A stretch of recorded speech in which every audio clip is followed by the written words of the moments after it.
This is Woodside Church Kids.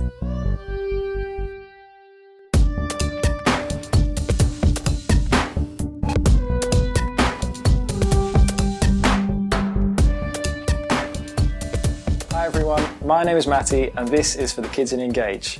Last week we looked at the story of creation and the story of Adam and Eve. So we're following on the Bible this week and we've moved on to the story of Noah and Noah's Ark. See, at this point the world was full of sin, it was full of bad things. People had kind of forgotten about God and were living the way that they wanted to, except for one guy, and his name was Noah. The Bible says that Noah was righteous, which means that he lived right. He lived the way that God wanted him to live, and he listened to God and followed what he said. But God was really sad because of all this sin that was in the world, all this bad stuff people were doing.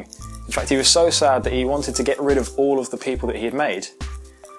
But because Noah still loved God and still listened to God, God decided to save him and his family. He said to Noah, I want you to build a massive, massive boat called an ark, and in this boat you're going to save 2 of every animal, and I'm going to flood the earth and get rid of everything that I've made. Now, this seems like a pretty crazy plan because Noah wasn't near the sea, or he wasn't even near a lake or a pond. He was on dry land. But God still gave him this plan, and Noah, even though it seemed crazy to build a boat in the middle of dry land, Noah did it anyway.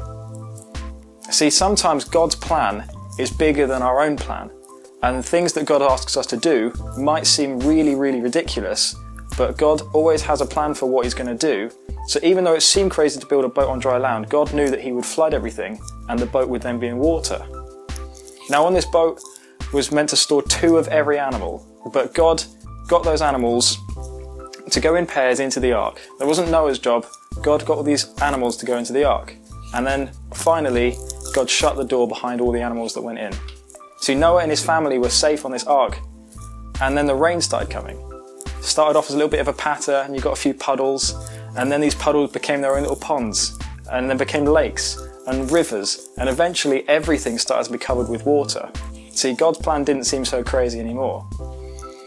The Bible says that the rain poured for 40 days and 40 nights, and everything was covered.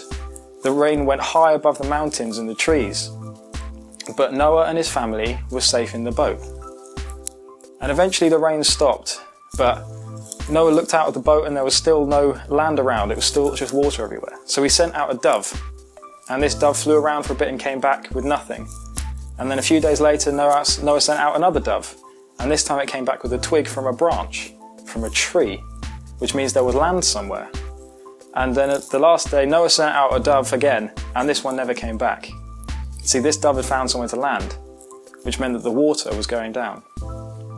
Eventually Noah's big boat landed at the top of a mountain, and so Noah carried on waiting, and all this water eventually disappeared again. And then Noah's family and all the animals came out of the ark, and they were all safe. They thanked God for saving them. And God made a promise to Noah, and he said, I'm never going to flood the earth again. Here you go, I'm putting a rainbow in the sky, so whenever it rains, you can remember that I have promised you to never flood the earth again. And that's when God made the first rainbow. See, there's 3 things we can learn from this story. Number 1 is that Noah listened to God.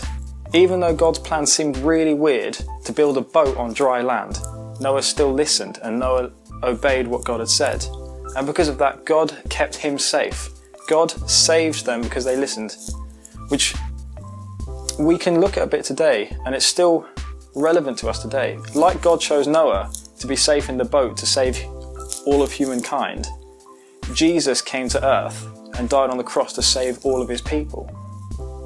See, we can draw parallels between stuff that happens a long time ago in the Old Testament and the stuff that happened when Jesus came. Noah was one man who saved humanity in a boat because he listened to God, and Jesus was one man who saved humanity because he listened to God. And finally, we learn that God always keeps his promises. When God put this rainbow up, we can see that God always keeps his promises. We can see this in the sky. After rain, you get a rainbow. God helps us through our difficult times and is always there when we get through it. And that is the story of Noah's Ark. Now this week in Woodside Kids Weekly, I've got a couple of challenges for you to try. I can't remember what they are, but I've got some for you to try. And we've got some cool crafts for you to have a go at. We've got some animals and lots of different rainbow type crafts you can make. And this week we've got some special food related crafts as well. So if you are getting a little bit hungry at home, have a go and see if you can make these Noah's Ark related snacks for you to have a try. So with that, until next week, stay safe, help at home, and chat to Jesus. Bye.